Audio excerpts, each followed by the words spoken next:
زبان نہیں کٹی۔ میں تو آپ کی برداشت پر حیران ہوں کہ اتنی انسلٹ کے بعد بھی آپ مجھ سے رابطہ کر رہے ہیں، حیرت ہے۔ وہ بڑے کاٹدار لہجے میں بولی، جس پر اذان قہقہ لگا کر ہنسا۔ اپنی طرف سے تو اس نے اسے بھڑکایا تھا، مگر اس کی ہنسی نے علینا کو حیران کر دیا۔ کیا پاگل ہو گئے ہیں جو اپنی انسلٹ پر ہنس رہے ہیں؟ وہ اس کے مسلسل ہنسنے پر جھنجھلا کر بولی۔ اسے پاگل پر نہیں کہتے میری جان، یہ تو میرا پیار ہے، اور سچ کہوں میں خود حیران ہوں کہ مجھے تم سے محبت کیسے ہو گئی، اور تو اور مجھے تمہاری باتیں بری بھی نہیں لگ رہی۔ وہ مسکراتے لہجے میں بولتا علینا کو آگ لگا گیا۔ خبردار جو مجھے ان بیہودہ ناموں سے پکارا تو، اور یہ پیار کی فضولیات اپنے پاس رکھے۔ میں آپ کی کوئی کسی کو کیسے اتنا پیارا لگ سکتا ہے علینا؟ وہ بھڑک کر بول رہی تھی کہ اذلان کے خمار آلود لہجے میں کیے گئے سوال اور اپنے نام کو اس انداز میں چھوٹا کرنے پر چپ کی چپ رہ گئی۔ اذلان کے اینا کہنے پر وہ جھرجھری لیتی کال ڈسکنیکٹ کر گئی۔ فون بیڈ پر پھینکتے وہ اپنا بوجھ نہ سہارتے ہوئے بیڈ پر ڈھہ گئی۔ پاگل! اس کے فون بند کرنے پر سیل پر جہاں اس کی تصویر جگمگا رہی تھی دیکھتے مسکراتے ہوئے بولا۔ موبائل بیڈ پر پھینک کر وہ ٹیریس پر چلا آیا۔ ٹھنڈی ہواؤں سے اس کا شرٹ سے بے نیاز وجود کپکپایا۔ چاند کی روشنی ہر سو پھیلی ہوئی تھی۔ اس نے سگریٹ سلگاتے آسمان کی طرف دیکھا جہاں اسے چاند میں علینا کا عکس نظر آیا۔ اس طرف دیکھتے وہ بڑے جاندار انداز میں مسکرایا تھا۔ سبز آنکھوں کی چمک دیکھنے لائق تھی۔ پچھلے 4 دنوں سے وہ اسے فون کرتا تھا۔ اس کی آواز اسے نئے سرے سے سکون پہنچاتی تھی، مگر اس وقتی سکون سے اس کے اندر اسے پانے کی طلب بڑھتی جا رہی تھی کہ کب وہ اس کی باہوں میں ہو اور وہ اس پر اپنے پیار جنون کی بارش کر سکے۔ مگر وہ بھی اس چاند کی مانند اس سے دور تھی جسے وہ دیکھ تو سکتا تھا مگر چھو نہیں سکتا تھا۔ لیکن بہت جلد وہ اس کی باہوں میں ہوگی۔ اس نے دل ہی دل میں سگریٹ کے گہرے کش لیتے مصمم ارادہ باندھا۔ وہ ذہن کے ایک کونے پر آج مورے سے ہونے والی گفتگو چمکی جس پر اس کے مسکراتے لب سکڑ گئے۔ ارے مورے، آپ مجھے بلا لیا ہوتا، میں آ جاتا، آپ نے خواہ مخواہ تکلیف کی۔ انہیں اس وقت اپنے کمرے میں آتا دیکھ وہ بیڈ سے اٹھتا بول اٹھا، جس پر وہ مسکراتی اس کے پاس بستر پر بیٹھ گئیں۔ انہوں نے اسے دیکھ کر دل ہی دل میں ماشاءاللہ کہا۔ جو اس وقت عام سے حلیے میں بھی ماحول پر چھایا ہوا تھا وہ ہو بہو بابر صاحب کی کاپی تھا۔ ان کی جوانی کی تصویر، بس آنکھیں ان کی چرائی تھیں۔ اسے دیکھ کر انہیں بابر صاحب کی جوانی یاد آتی، وہی غرور، تمکنت اور اٹھان جو کبھی ان کا خاصہ ہوا کرتی تھی۔ جسے بات کرنی ہو وہی آیا کرتا ہے۔ اذلان، کبھی کنویں کو پیاسے کے پاس آتے دیکھا ہے تم نے؟ وہ بڑے معنی خیز انداز میں بولی، جس پر وہ سر ہلاتا سیدھا ہو کر بیٹھ گیا۔ بولیں، کیا بات آپ کو یہاں تک لے آئی ہے مورے؟ وہ دھیمے لہجے میں انہی کے انداز میں بولتا بڑے غور سے انہیں دیکھ رہا تھا، جس پر انہوں نے مسکراتے ہوئے بات کا آغاز بڑی سنجیدگی سے کیا۔ بات دراصل یہ ہے کہ میں چاہتی ہوں کہ عنایا کو تمہارے نکاح میں دے دیا جائے، تمہیں کوئی اعتراض تو نہیں؟ ان کی بات سن کر اذلان کو لگا کہ گھر کی چھت اس پر آ گری ہو۔ وہ اسے ماہی کی طرح دیکھتا تھا۔ پھر مورے ایسی بات کیسے کر سکتی تھی؟ مجھے منظور نہیں ہے مورے، میں نے اسے ہمیشہ ماہی کی طرح دیکھا ہے، پھر یہ سب ناممکن ہے۔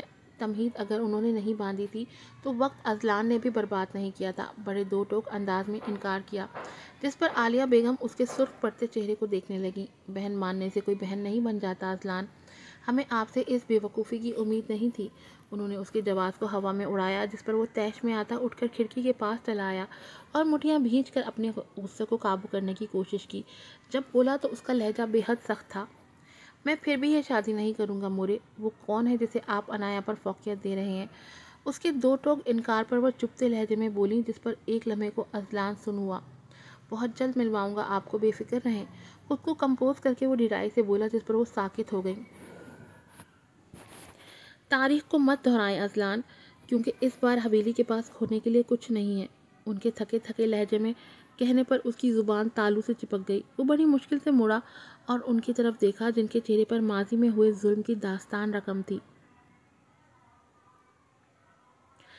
مگر اس داستان کو پڑھنا اذلان کے بس کی بات نہ تھی۔ مورے، وہ دھیمے سے بڑبڑایا، جس پر وہ نفی میں سر ہلاتی اس کے کمرے سے نکل گئیں اور پیچھے وہ پتھر کے مجسمے کی مانند ساکت تھا۔ اس بارے میں سوچ کر اب بھی وہ اذیت محسوس کر رہا تھا، مگر وہ عنایا علینا سے پتبار بھی نہیں ہو سکتا تھا۔ اب تاریخ خود کو دہرائے گی یا نہیں، یہ وقت نے طے کرنا تھا۔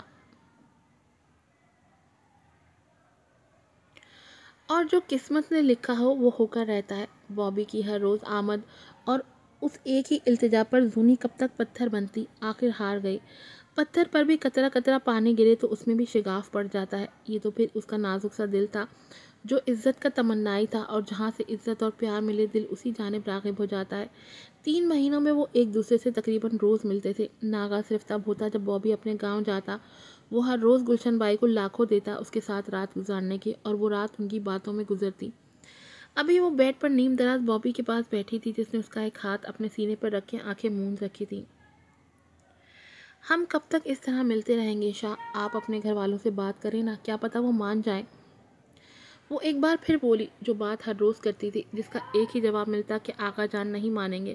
اس نے اسے سب بتا دیا تھا کہ وہ شادی شدہ ہے اور ایک جاگیردار گھرانے سے تعلق رکھتا ہے، جہاں خاندان سے باہر شادیاں نہیں کی جاتی۔ یہ سب جان کر اسے کوئی فرق نہیں پڑتا۔ وہ اسی پر شاکر تھی کہ اسے اس غلاظت سے چھٹکارا مل جائے گا اور وہ ایک باعزت زندگی گزار پائے گی۔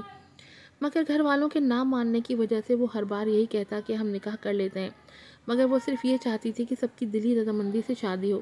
اس کی بات پر بابی نے چونک کر آنکھیں کھولی اور اٹھ بیٹھا۔ ہم نکاح کر لیتے ہیں زونا، اور جب نکاح ہو جائے گا آقا جان خود بخود مان جائیں گے، تم بس ہاں کرو۔ اس کے ایک بار پھر التجائیہ انداز میں کہنے پر وہ پرسوچ انداز میں سر ہلا گئی، جس پر وہ فرط جذبات سے اسے گلے لگا گیا۔ اس کے چوڑے سینے پر سر رکھ کر وہ سکون سے آنکھیں موند گئی۔ جب ہم آقا جان کو پوتا پوتی دیں گے تو وہ خود ہی مان جائیں گے، وہ شرارت سے بولا، جس پر وہ سرخ ہوتی مزید اس کے سینے میں چھپ گئی۔ وہ کہکہا لگاتا اس کا سر چوم گیا، مگر اس کی آنکھوں میں سوچ کی پرچھائیاں تھیں۔ کیا واقعی آقا جان مان جائیں گے؟ بہت بڑا سوالیہ نشان اس کا منہ چڑھا رہا تھا۔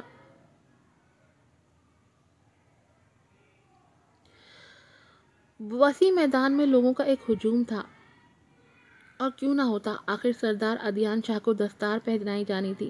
تمام معزز بزرگ چارپائیوں پر بیٹھے تھے، اور بیجان کے پیچھے اپنی مخصوص جگہ پر وہ سیاہ کاٹن کے سوٹ میں کریم کلر کی شال اوڑھے اپنی پوری وجاہت سے سر اٹھا کر کھڑا تھا۔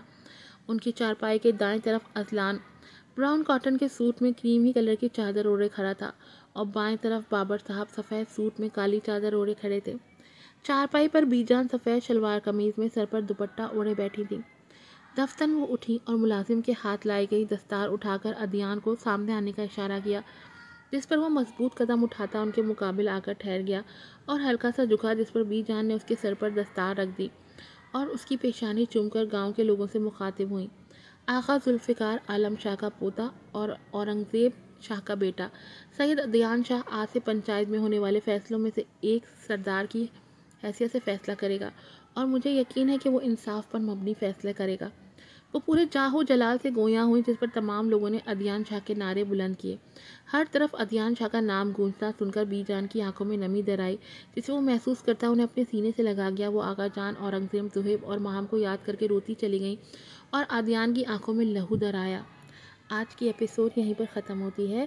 آپ لوگوں سے ریکویسٹ ہے کہ پلیز ویڈیو کو شیئر کیا کیجیے، ریویو دیا کیجیے، چینل کو لازمی سبسکرائب کریں۔ پھر ملوں گی آپ سے نئی ایپیسوڈ کے ساتھ۔ السلام علیکم۔